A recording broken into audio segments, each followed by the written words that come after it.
Hey, what's up you guys? Welcome back. So I promise you guys I'll keep on making these videos for as long as this whole FTX crisis goes on, and I have a little bit of an update today. It's a little bit of a shorter one. But anyways, before we begin, a recap of what happened in case you missed my last two videos, and be sure to check out my last two videos in case you haven't seen it, by the way. So basically, just quick 30 to 60 second summary in case you forgot. What happened? FTX, which was the second largest crypto exchange in the world, basically collapsed overnight. So basically, there was evidence of fraud and unethical financial things being done that was perpetrated by the founder of FTX, Sam Bankman-Fried, or SBF for short. Basically, what looked like had happened was, and this is pretty much confirmed, by the way. SBF took funds like customer deposits from FTX, gave it to his other company called Alameda Research, and Alameda Research basically gambled everything and lost everything, right? So they lost, I think, $5 billion of their own money, and then they also took $10 billion of customer deposits, gambled in, and lost all of that as well. So yeah, you're definitely not supposed to do that, and there's probably going to be severe criminal consequences for SBF and his inner circle because of that. But we haven't gone that far yet. We're still, the authorities are still investigating all of this. But essentially, what happened as well was that people who had their funds stuck on FTX because they basically declared bankruptcy and halted all withdrawals. So people who had their funds stuck on FTX, they had their funds drained in a hack. And I say hack because it was most likely it was done by an insider, either SBF himself or some insider, and I actually have an update on that as well. But yeah, basically, if you had funds stuck on FTX, basically it shows zero now if you log in. So that's very unfortunate. But the fallout from this has spread further as well, as other companies, such as BlockFi, who had significant business dealings with FTX and was severely exposed. It looks like BlockFi is in serious financial trouble and will be declaring bankruptcy at any moment now. So that's the recap so far, and what's the new developments? So the new developments, it turns out that apparently it was the Bahamian government, so Bahamian means like of the Bahamas. The Bahamian government ordered the founder of FTX, Sam Bankman-Fried, to transfer the remaining funds of FTX to the authorities, to the Bahamian government. So that was what the hack was. So it is confirmed that it was SBF that did it, and it was like through some type of like a backdoor that was built into the system of FTX that he was able to move these funds without anyone else noticing until it was too late. To be honest, I'm not quite sure of what's going on here. It looks like the Bahamian government is trying to take the initiative to secure as much money as they can to prevent SBF from stealing it, or to prevent the inner circle from of FTX from stealing it. But it also isn't clear what their intention is, right? So are they trying to help their own citizens maybe to help the local Bahamians get their funds first now that they have control over it?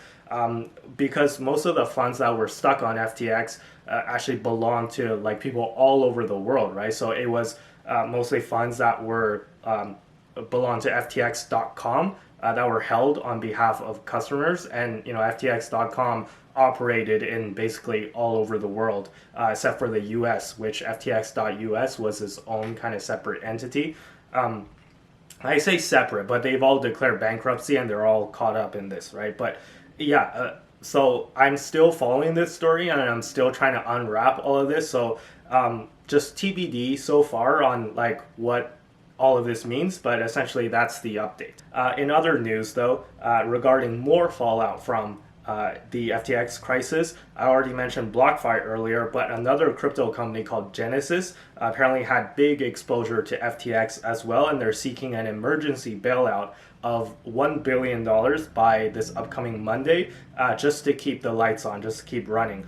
And Genesis did things like institutional lending. So it's not a name that would probably be familiar with people like you and me before this whole crisis happened. But apparently Genesis is the provider of yield generating services for Gemini. And Gemini, if you remember, is the company that's run by the Winklevoss twins.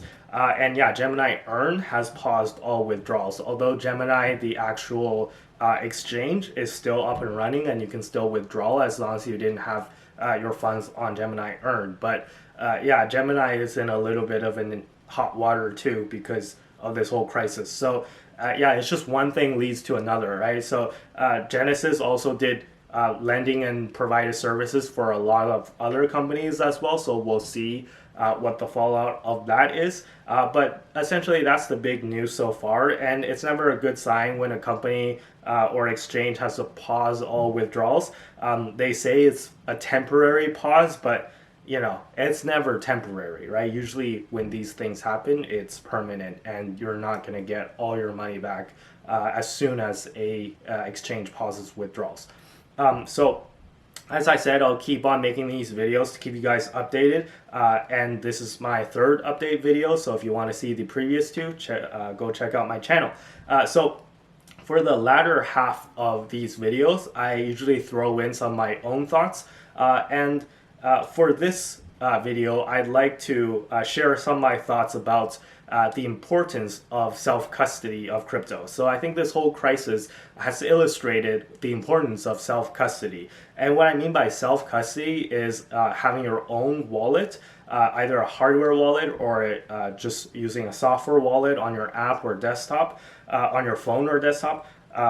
And that gives you a seed phrase, right? So that's what's the difference between like trusting a company and trusting yourself, is that if you have a seed phrase, then you're trusting yourself with the crypto storage, which means that you control the crypto. That's the most important part. And I think a lot of people have convinced themselves that self-custodying is too hard. And let me just push back on that. I have to disagree with that wholeheartedly because it's really not. And at some point, everybody had to learn how to self-custody. And these days we have apps and we have software that make it really user-friendly to self-custody, right? So these days, the question really boils down to, are you able to write down 12 or 24 English words on a piece of paper and keep that piece of paper somewhere safe? And if the answer to that is yes, then you can do self-custodying, right? If you have the physical or intellectual ability to do that, then you can do self-custody. So let me go through some quick examples of wallets that I personally use or know friends that personally use and that I would suggest you look into. And just to be very clear, I'm not being sponsored by anyone. I'm not being paid to like promote any product. This is my honest opinion, and these are products that I actually use on a personal level, right? So I personally have both a Trezor and a Ledger. So here's what they look like. So this is a Trezor. So yeah, as you can see, I put some stickers on it, but like it doesn't come with like a Bitcoin sticker. But anyways, this is a Trezor. This is what it looks like. And then this is a Ledger. This is the Nano S Plus. So basically, yeah, it's like a little device that looks like a USB stick, and that's all you need, right? So what happens in a hardware wallet is that the private key stays on the hardware wallet. So let's say you want to send a crypto transaction, you connect it to a computer with a cable, right? Or like some of it's sometimes like a hardware wallet would have an app as well so that you can use it with your phone. But anyways, you connect it to a device and then you sign the transaction by pressing buttons like on the actual device, on the actual hardware wallet. So the transaction gets signed and then the signed transaction gets sent to your device to get broadcasted. So your private key never actually leaves the hardware wallet. That's the most important thing, right? So theoretically, this means that you can plug your hardware wallet into a computer that is infested with malware, and theoretically, your private keys should still be safe. Although I wouldn't try that, but just in theory, it would still be safe because the hardware wallet keeps track of your private keys and it keeps the key on there. And your key never gets exposed outside, and the firmware of the hardware wallet is very limited, so the malware will not be able to like penetrate and go into the hardware wallet. Anyway, so that's hardware wallets, and I know your big question right now is what happens if I lose my hardware wallet, right? Do I just lose all my crypto? And the answer is no. So this is where the seed phrase come in, right? So you know how I keep on mentioning that 12 or 24 word seed phrase? So when you set up a wallet for the first time, you write it down on a piece of paper in order, because there's a specific order and that matters too. And if you ever lose your crypto, your hardware wallet, or if you damage it or break it, you can just buy a new one, and then you can set it up using your pre-existing seed phrase, and then you can have access to all your crypto again. So it's really fascinating how this technology works. This technology is based on a tech called hierarchical deterministic wallets. It's a little bit complicated, so I'm not going to go through that in this video. I'll make a separate video for that, but essentially that's all you need to know to get started. And also notes, it's very important that you write down the seed phrase on a piece of paper, and like do not take a photo of it and do not upload it to your Google Drive or anything like that, because as soon as you take a photo of it, you create a digital copy, which if you have your phone synced up to iCloud or synced up to Google Cloud or whatever, right? Like you've now exposed your seed phrase to the internet, right? So the whole point is to have a seed phrase that's written down on a piece of paper. I know it's low tech, right? But low tech works sometimes. That way that you only have a physical copy of the seed phrase, and no one can like get access to your crypto without physical access to that piece of paper. The hardware wallets are also passcode protected, by the way. So if you drop it on the street and somebody picks it up, if they don't know your passcode, they can't access the wallet. These hardware wallets though are $100 to $200, so they are like a little bit pricey. But if you don't want to spend that kind of money on a hardware wallet, you can use a wallet app instead, which are free. They are slightly less secure because the private key would need to be stored on your phone.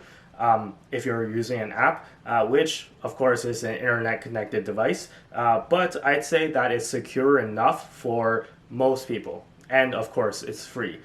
So the one that I use is called Exodus, but there's another wallet called Trust Wallet, which I hear is just as good. I just stick to Exodus, but Trust Wallet I hear is also very trustworthy, right? And there's also another one called Coinbase Wallet. Note that Coinbase Wallet is different than the Coinbase app. That's different than Coinbase.com, right? As in, it's different than a Coinbase account. So if you're storing your crypto with Coinbase, that means that you have a Coinbase account, and Coinbase is the one holding your crypto, and you don't need to write down a seed phrase for that because you're giving your crypto for Coinbase to hold, right? And personally, I think Coinbase is pretty trustworthy, but you never know, right? Coinbase Wallet, though, is a regular self-custodial wallet, kind of like Exodus and Trust Wallet, meaning that you have to do all those things I just mentioned, like set it up and write down your seed phrase. And it's only called Coinbase Wallet because Coinbase built it, but Coinbase does not have access to your crypto on Coinbase Wallet because it's just a regular wallet like anything else. And again, that's different than having a Coinbase account. So basically, I've gone through a lot of these options for crypto self-custodial options. And yeah, basically, like pick your favorite, right? Like if you want to just get started and you're waiting for your hardware wallets to ship because it takes like a few weeks to get here, well, maybe get started and set up a hardware wallet. Get set up with the self-custodial wallet with just an app, right? It's easy to get started. It takes you like 10 minutes, honestly.